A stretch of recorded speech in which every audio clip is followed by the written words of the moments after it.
दोस्तों, एक scientific theory के मुताबिक आज से तकरीबन 4 अरब साल पहले इंसानी इर्तिका की शुरुआत का आगाज एक सिंगल सेल के जन्म लेने से हुआ। साइंस तो इस सेल के जन्म को जस्ट इत्तेफाक ही करार देती है या फिर मखसूस टेम्परेचर और ख़ास फ़ज़ाई दबाव और ज़मीन पर आसमानी बिजली की कड़क का नतीजा कहा जाता है।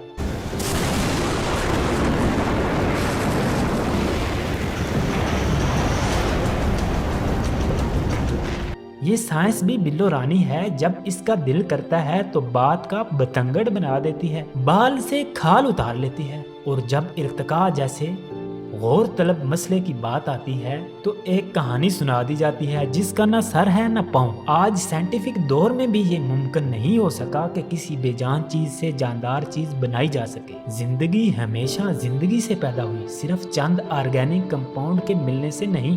ये इर्तिकाई थ्योरी खालके कायनात के इनकार करने के लिए बड़ी मेहनत और चालाकी से गढ़ी गई। इसको प्रूव करने के लिए फॉसिल फ्यूल्स का सहारा लिया गया, कार्बन डेटिंग का सहारा लिया गया और ढांचों को दरियाफ्त किया गया जो लाखों साल पुराने थे। लेकिन इसके बावजूद भी इस थ्योरी ने अवाम के अंदर पॉपुलैरिटी नहीं हासिल। दोस्तों, मैं अभी आपको सेल का इंट्रोडक्शन करवाता हूँ। एक इंसानी जिस्म में 37 ट्रिलियन सेल्स पाए जाते हैं। एक सेल का साइज 1 मीटर के लाखवें हिस्से के बराबर होता है। हर सेल में न्यूक्लियस होता है और न्यूक्लियस में डीएनए पाया जाता है। एक सेल का स्ट्रक्चर और इसकी वर्किंग काफी कॉम्प्लिकेटेड होती है। आज तक सेल तो दूर की बात, सेल को बनाने वाली एक खास प्रोटीन भी खुद से नहीं बनाई जा सकी। एक सेल का वजूद प्रोटीन और अमानो एसिड के आपस के मिलाप का नतीजा है। एक इंसानी cell protein, nucleic acid, carbohydrates, vitamin, electrolyte जैसे कई एलिमेंट की एक खास तरतीब और मिकदार से मिलकर कारामद बनता है। एक एवरेज प्रोटीन मॉलिक्यूल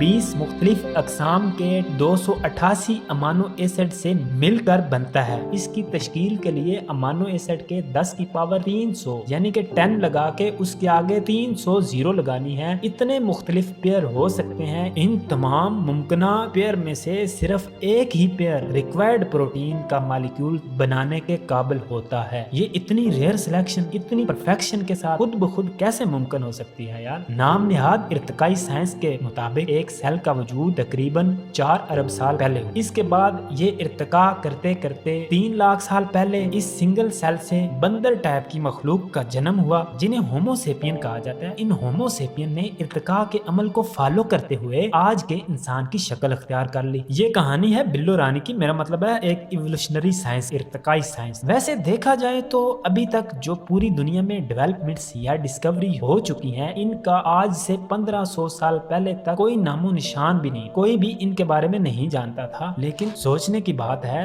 सिर्फ 15 सालों में इंसान ने इतना कुछ दरियाफ्त कर लिया। पहले के लाखों साल इंसान इस जमीन पर क्या करते रहे, इस पे साइंस खामोश। साइंस आपको इसका जवाब नहीं दे सकती। 2016 में डॉक्टर एलिस सिल्वर ने इर्तिका का एक नजरिया पेश किया। एलिस भाई इसमें कहते हैं कि इंसान इस सारे की मखलूक ही नहीं है, बल्कि इसको किसी सुपर पावर ने सजा के तौर पर जमीन पर भेजा, और जिस सुपर पावर ने इंसान को जमीन पर भेजा है वो बहुत ही ताकतवर है। मजीद भाई साहब अपनी थ्योरी के हक में आर्ग्यू करते हैं कि बाकी जानदारों की निस्बत इंसान को जमीन पर जिंदा रहने के लिए ज्यादा जतन करना पड़ता है। मौसम की बदलती सूरत हाल भी दूसरे जानदारों की निस्बत इंसानी बॉडी को ज्यादा मुतासर करती है और इंसान को अपनी खुराक हासिल करने के लिए ज्यादा मेहनत करना पड़ती है। जैसा कि इंसानों को अपने मैदे के हिसाब से खुराक को पकाने के बाद इस्तेमाल करना पड़ता है, जबकि इसी धरती पे मौजूद और कोई भी जानदार ऐसा नहीं करता। इसके अलावा ग्रेविटी की बात की जाए तो इस जमीन की ग्रेविटी भी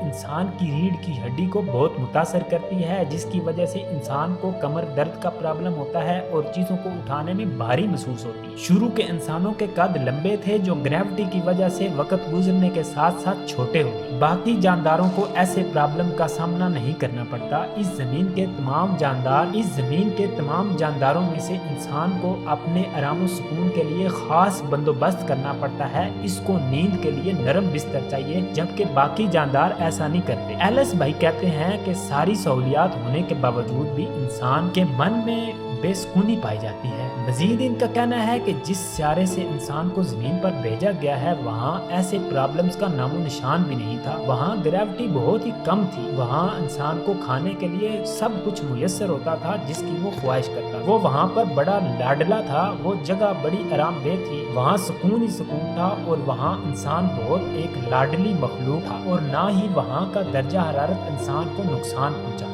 साथ में भाई साहब ये भी कहते हैं कि इंसान को सजा के तौर पर इस सियारे पर भेजा गया। दोस्तों आपको अपने दिल की बात बताता हूँ, ये एलिस भाई ने जो नजरिया पेश किया है ये 99% इस्लामी तालीमात और बाइबल की तालीमात से लिया गया है। हम मुसलमान तो ये सब कुछ पहले से ही जानते हैं और यकीन भी करते हैं कि आदम अलैहिस्सलाम को एक गलती की सजा के तौर पर जन्नत से निकाल कर जमीन पर भेजा गया, ये तो हम सभी जानते हैं। अब डार्विन की बंदर वाली थ्योरी को 156 साल हो गए, आज भी लोग इसको तस्लीम करने के लिए तैयार नहीं, तो शायद ये साइंसदानों की इन्होंने ये सोचा हो कि ये नजरिया पॉपुलर नहीं हो पा रहा, लोग बंदर की कहानी सुनना पसंद नहीं करते, तो एलिस भाई ने इस्लामी नजरियात को थोड़ा ऊपर नीचे करके एक नई थ्योरी बना के पेश कर दी। दोस्तों आप इस बारे में क्या कहते हैं? अगर आपको वीडियो अच्छी लगे तो इसको लाइक और शेयर भी करें।